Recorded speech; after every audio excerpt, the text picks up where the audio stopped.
Hello and welcome to the final video in the series. In this one we're going into the Technical Director Series Volume 2, and these are the changes that are needed for the render script and for setting up the lights.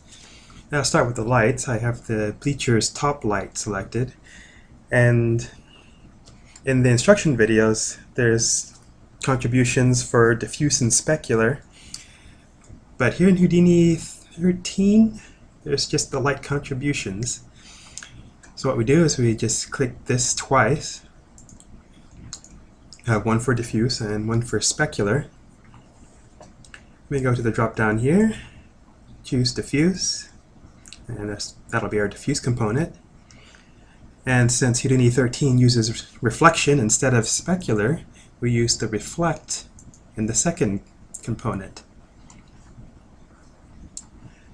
Now the names of the checkboxes that are going to change in the script is like contrib enable 1 and like contrib enable 2.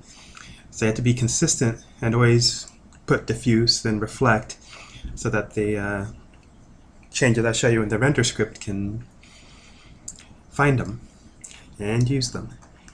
Okay, I'm going to open up Notepad so I can take a look at the changes to the script. Okay, this is the completed script, and I'm going to scroll on down to the changes. Happens in the render description, and here's the changes for Houdini 13. Here we have the original diffuse and specular contributions, been replaced by the light contrib enable 1 and enable 2. And if we scroll down, do the same thing again for the specular pass. And same thing for the shadow pass.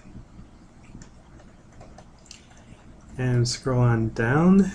And when we store the light settings, there's the eval param for the diffuse and specular.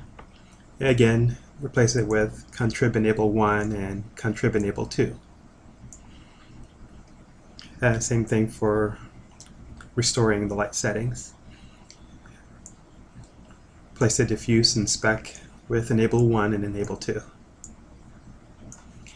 And that's all the changes that are needed to get the render script working and have the light set up properly so that the render script can read and set the contributions on the lights. And yeah, that's it. I think that's everything I did to get the Houdini Technical Directors course working with Houdini 13. And this ends the video series. Thanks for listening.